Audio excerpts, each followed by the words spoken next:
వేసవి వచ్చిందంటే చాలు కూరగాయల ధరలు మండిపోతాయి. ముఖ్యంగా తీగజాతి కూరగాయలైన బీర, సొర, దొండ, కాకర, దోస పంటలకు డిమాండ్ ఎక్కువ.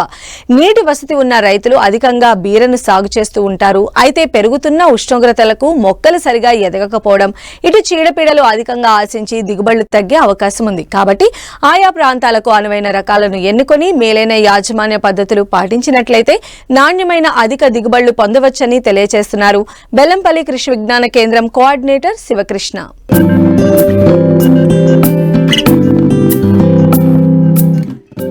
బీర తక్కువ సమయంలోనే పంట చేతికందుతుంది. పందిరి విధానంలో మేలైన యాజమాన్య పద్ధతులు పాటిస్తే అధిక దిగుబడులు పొందవచ్చు. నాటిన 3 వారాలకే కాతకు రావడం బీర పంట ప్రత్యేకత. సులభంగా తెంపి మార్కెట్కు తరలించవచ్చు. ఎక్కువ మంది కూలీల అవసరం కూడా ఉండదు. ఒకే వ్యక్తి ఒక రోజులో క్వింటాలు వరకు బీరకాయలను తెంపగలుగుతారు. అదే ఇతర పంటలైతే 3-4 కూలీలు అవసరమవుతారు. ధర బాగా పలికితే బీర సాగులో వచ్చిన లాభాలు ఏ పంటలో కూడా రావు. వినియోగదారులు కూడా ప్రస్తుతం అందుబాటులో ఉన్న హైబ్రిడ్ విత్తనాలతో ఉత్పత్తయ్యే బీరకాయలపై ఎక్కువ ఆసక్తి కనబరుస్తున్నారు. కాబట్టి వేసవిలో బీరను సాగు చేసినా చేయబోతున్న రైతులంతా మేలైన యాజమాన్య పద్ధతులు పాటించినట్లయితే నాణ్యమైన అధిక దిగుబడులను పొందేందుకు వీలుంటుంది. వేసవి బీర సాగులో ఎలాంటి మెళకువలు పాటించాలో రైతులకు తెలియజేస్తున్నారు మంచిర్యాల జిల్లా బెల్లంపల్లి కృషి విజ్ఞాన కేంద్రం కోఆర్డినేటర్ శివకృష్ణ. మనం ప్రస్తుతం చూసుకున్నట్లయితే బీర సాగు, అలాగే బీరలో తీసుకోవాల్సిన జాగ్రత్తలు, వాటి గురించి మనము తెలుసుకుందాము. అందులో ముఖ్యంగా పందిరి కూరగాయల సాగు మన రాష్ట్రంలో విరివిగా రైతులు సాగు చేస్తూ ఉంటారు. ముఖ్యంగా పందిర్లో గుమ్మడి కానివ్వండి, బీర, కాకర ఇలాంటి తీగజాతి కూరగాయలు ఎక్కువగా పందిర్ల కింద రైతులు సాగు చేస్తూ వస్తారు. అందులో ముఖ్యంగా మనం బీర సాగును చూసుకున్నట్లయితే బీర మనకు అన్ని నేలల్లో అనుకూలమైనది. క్షార నేలల్లో బీర సాగు అనుకూలంగా ఉండదు. ఉష్క నేలలు కానివ్వండి, తేలికపాటి నేలలు కానివ్వండి, వీటి నేలల్లో మనకు బీర సాగు చేసుకోవడానికి అనుకూలము. ముఖ్యంగా బీరలో మనము చూసుకున్నట్లయితే సంకర జాతి రకాలు, హైబ్రిడ్ రకాలు, అలాగే సూటి రకాలు కూడా మనకు అందుబాటులో ఉన్నాయి.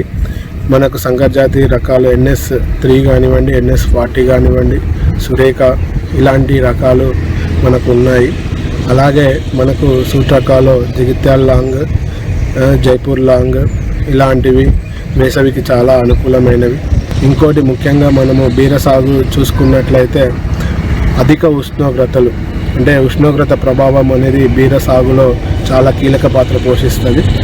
ముఖ్యంగా ప్రొద్దుట అంటే ఉదయపు ఉష్ణోగ్రతలు 18 డిగ్రీల సెల్సియస్ కన్నా తక్కువగా ఉన్నప్పుడు పూత అలాగే పిందెలు రాలిపోయే ఆస్కారం ఉన్నది. దిగుబడి మీద ప్రభావం చూపే అవకాశం ఉన్నది. అలాగే మనకు ఒకవేళ ఉష్ణోగ్రతలు 36 డిగ్రీల సెల్సియస్ కన్నా ఎక్కువగా ఉంటే కూడా అప్పుడు మనకు ఆడపుష్పాలు తగ్గిపోయి మగ పుష్పాలు ఎక్కువగా రావడం వల్ల అది కూడా దిగుబడి మీద ప్రభావం చూపే అవకాశం ఉన్నది. కాబట్టి రైతులు ఎండాకాలం అంటే ముఖ్యంగా రబీ సీజన్లో పందిర్ల కింద, హరిత పందిర్ల కింద సాగు చేసుకోవడం ద్వారా మనకు మామూలు సాగు కన్నా ఈ హరిత పందిర్ల కింద సాగు చేయడం ద్వారా ఎక్కువగా దిగుబడి వచ్చే ఆస్కారం ఎక్కువగా ఉన్నది. ముఖ్యంగా మనము బీర చూసుకున్నట్లయితే బీర విత్తనానికి మనము విత్తన శుద్ధి చేసుకోవడం ద్వారా నేల ద్వారా సంక్రమించే చీడపీడలు రాకుండా మనము సాధ్యమైనంత వరకు నివారించుకోవచ్చు. ముఖ్యంగా 3 గ్రాముల థైరమ్, దాని తర్వాత 5 గ్రాముల ఇమిడాక్లోప్రిడ్ ఇలాంటి మందును ఒకదాని తర్వాత ఒకసారి విత్తన శుద్ధి చేసుకోవాలి. దాంతో పాటుగా మనము 100 గ్రాముల విత్తనానికి మనం 2 గ్రాముల ట్రైకోడర్మా విరిడే కూడా కలుపుకోవడం ద్వారా ఎక్కువగా నేల ద్వారా సంక్రమించే వ్యాధులు ఏదైతే ఉన్నాయో కూడా వాటిని సమర్థవంతంగా ఎదుర్కొనే అవకాశం ఉంటుంది. దాంతో పాటుగా ఎక్కువగా మనము లోదుక్కులు చేసుకోవడం ద్వారా కూడా నేల ద్వారా సంక్రమించే వ్యాధులను కూడా మనం సాధ్యమైనంత వరకు తగ్గించుకున్న వాళ్ళము అవుతాము. వేసవిలో పంట ఎదుగుదల తగ్గి పూత రాలిపోయే అవకాశముంటుంది. అంతేకాకుండా ఎక్కువగా తెగుళ్లు ఆశిస్తుంటాయి. కాబట్టి సకాలంలో నీటి తడులు, పోషకాలు అందించాలి. చీడపీడలను గుర్తించిన వెంటనే సమగ్ర సస్యరక్షణ చర్యలు చేపట్టాలి. ముఖ్యంగా తీగజాతి కూరగాయలలో ఎండాకాలంలో ఎక్కువగా వేడి ఉండడం వల్ల ఆడపుష్పాలు తక్కువగా రావడం అవకాశం ఉంటుంది కాబట్టి మగ పుష్పాలు ఎక్కువగా వచ్చే అవకాశం ఉంటుంది కాబట్టి రైతులు విత్తిన 15 రోజులకు బోరాక్స్ అలాగే ఇథిరాల్ 1 లీటర్ నీటికి అంటే 2.5 ml లీటర్ నీటికి కలుపుకొని 2 దఫాలుగా పిచికారీ చేసుకోవడం ద్వారా మనకు ఆడపుష్పాలు ఎక్కువగా వచ్చే అవకాశం ఉంది, దిగుబడి కూడా ఎక్కువగా వచ్చే అవకాశము ఉన్నది.